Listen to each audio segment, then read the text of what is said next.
Bom dia, pessoal. Então, continuando dentro da mesma linha do tripé macroeconômico, que no vídeo anterior eu disse que ele é necessário ou algum mecanismo de ancoragem da moeda brasileira é necessária para garantir o nosso poder aquisitivo, nós, do povo em geral, certo?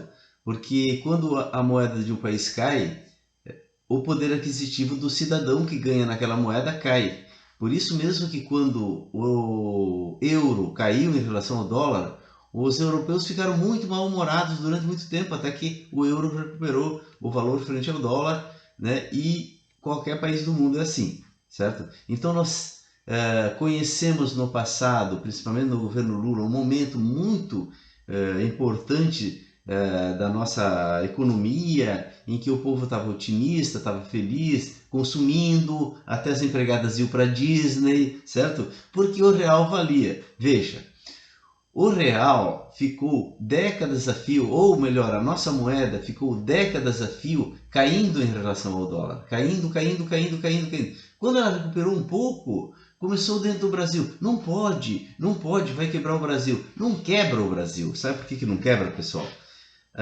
Uma moeda, ela tem limites. Quando ela bater no teto, a gente vai perceber da sua valorização. É quando tu não vai conseguir exportar. Mas tu não vai conseguir exportar o quê? Aquilo que tu tem competitividade. Qual é o setor que o Brasil tem competitividade? Produção de alimentos, nós temos competitividade, entende? E a produção de alimentos, ao contrário do que as pessoas dizem, é matéria-prima, viramos um fazendão. Não, não é verdade.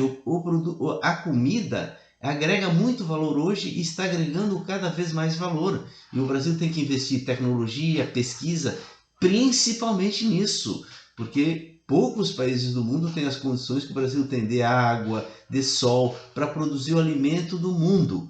Não significa que a gente não vai ter tecnologia, não significa que a gente não vai agregar valor, não significa que a gente não vai ter a própria indústria.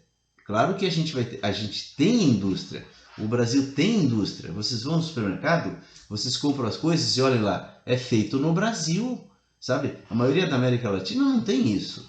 O Brasil tem um parque industrial muito consolidado. Se a gente quer que a indústria brasileira não sofra, a gente tem que fazer o mercado interno brasileiro ter poder aquisitivo. Vocês me entendem? Porque a indústria brasileira, ela vende pro mercado interno, certo? Então, a gente querer competir com a Ásia em produção de produtos industrializados, tipo assim, disputar mercados fora do Brasil, isso aí não existe, sabe? Até porque nós temos o nosso produto que nós exportamos, principalmente alimentos, certo? E, portanto, o que o Brasil tem que fazer? Valorizar a sua moeda, o real. Ele vai perceber que está muito valorizado o real quando ele começar a perder competitividade naquilo que ele tem a sua maior competitividade, que é a produção de alimentos. Né? Mas não estava acontecendo isso. Não estava acontecendo isso. Pelo contrário, as commodities cresciam de valor. Cresciam de valor. Por que elas cresciam de valor? Porque o Brasil tinha valorizado a sua moeda. Ora, então o custo de produção de soja, né, de milho, ele é em reais. Na medida que o real vai valorizando, vai aumentando o custo da produção em dólares. E aí o mercado internacional, se ele quer comprar o nosso produto, ele tem que pagar. Se ele não pagar, ele não vai levar. Vocês me entendem? Agora, se chegar um ponto que disser, não, aqui está muito caro no Brasil. A soja, o milho está muito caro. Vou comprar nos Estados Unidos. Bom, aí é a hora em que realmente a gente vai saber que o real está muito valorizado. Mas ainda tinha um campo muito grande para o real se valorizar frente ao dólar, porque ele veio décadas caindo, vocês me entendem? Então, ele estava 1,65 quando a Dilma assumiu, ele podia ir a 1, certo? Com certeza, já tinha gente naquele momento dizendo, o real vai acabar valendo $1, certo? Então nós temos que criar um mecanismo de âncora para a nossa moeda. Sem isso o Brasil não vai dar certo, certo?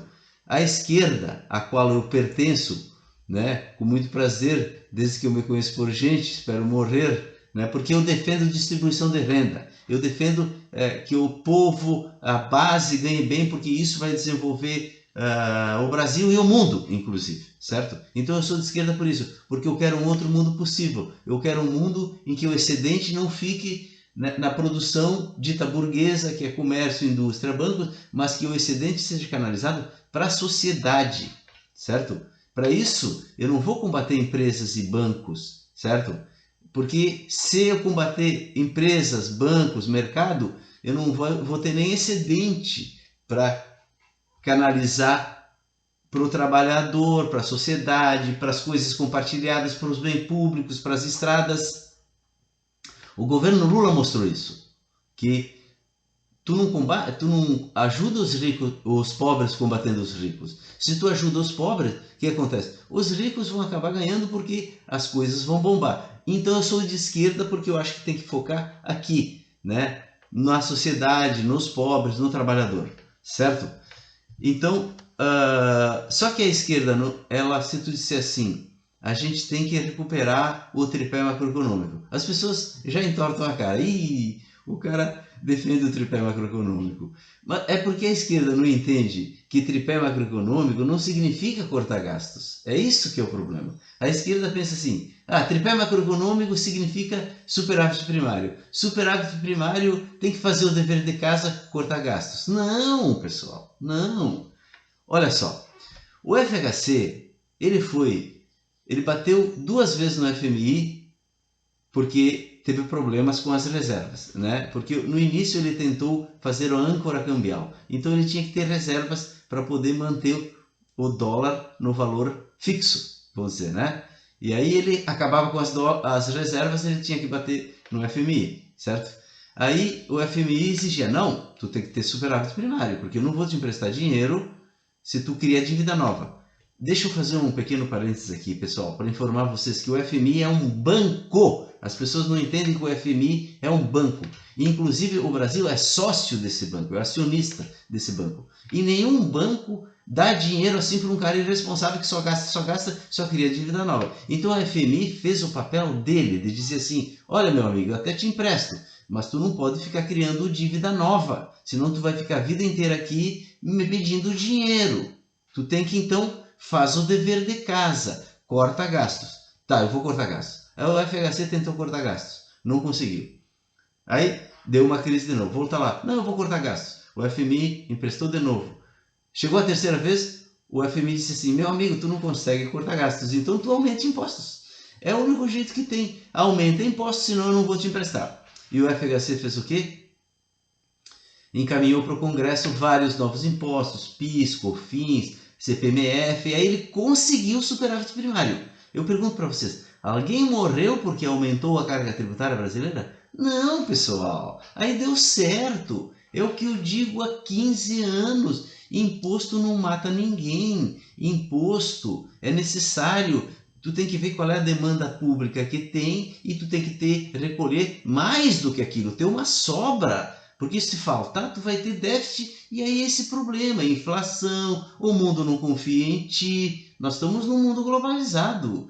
Nós achamos que o mundo tem que nos aceitar e confiar na gente, mas a gente confia nos outros países que não estão bem, como a Argentina. Investe teu dinheiro na Argentina, né? Então a gente também fica olhando e todo mundo fica nos olhando. Vocês me entendem? E não custa tu criar alguns impostos a mais para tu ter superávit. Sabe por quê, pessoal? Porque é muito difícil cortar gastos públicos. É muito difícil. Todo mundo quer cortar nos outros, no gasto dos outros. Mas no próprio salário ninguém quer. Eu sou funcionário público e eu tenho um sindicato, tenho uma associação dia e noite pensando em defender o meu salário. E não deixar ele cair, de preferência, inclusive ele subir. Então, o que acontece? O orçamento público, tem muito pouco pobre no orçamento público, que nem o Lula diz, certo? Então, tu corta o que atinge os pobres, certo? Mas aí é pouca coisa, tu não consegue resolver o problema. Então, o que tu tem que fazer? Aumentar os impostos, viu? Eu passei anos dizendo isso, eu via todo ano campanhas e campanhas contra impostos, principalmente no tempo do PT. Porque a carga tributária era muito alta, porque o Brasil gastava mal os impostos. Vocês me entendem? Eu tenho até material sobre isso. E eu via, isso aí não vai dar certo. Isso não vai dar certo. Ninguém faz nada, o governo não reage. Inclusive o governo Dilma embarcou nessa. O próprio governo Lula deu isenções lá para montadoras que não tinha necessidade, tá? Depois No governo Dilma se aprofundou isso. Tinha um Afif Domingos, que ele era não sei o que no governo da Dilma, que, se tu deixasse aquele cara, ele ia acabar com todos os impostos. Aí eu pensava assim, mas isso vai dar problema. Deu problema, deu o quê? Deu déficit. Foi concedido muita desoneração, criou déficit, e o superávit primário é necessário para que o teu padrão de investimento do Brasil seja classe A. Se o teu padrão de investimento é classe A, tu traz dinheiro do exterior com juro baixo. Agora, se o teu padrão cai, tu vai ter que oferecer muito mais juros para vir dinheiro. Vocês me entendem? E nós precisamos criar demanda para a nossa moeda. Se tu não tem demanda para a nossa moeda, tu não tem uma âncora. E a tua moeda cai, cai, cai. O azar é de quem? É nosso. Certo, pessoal? Então a esquerda tem que refletir sobre isso. Um abraço a todos de esquerda, de direita e também de centro.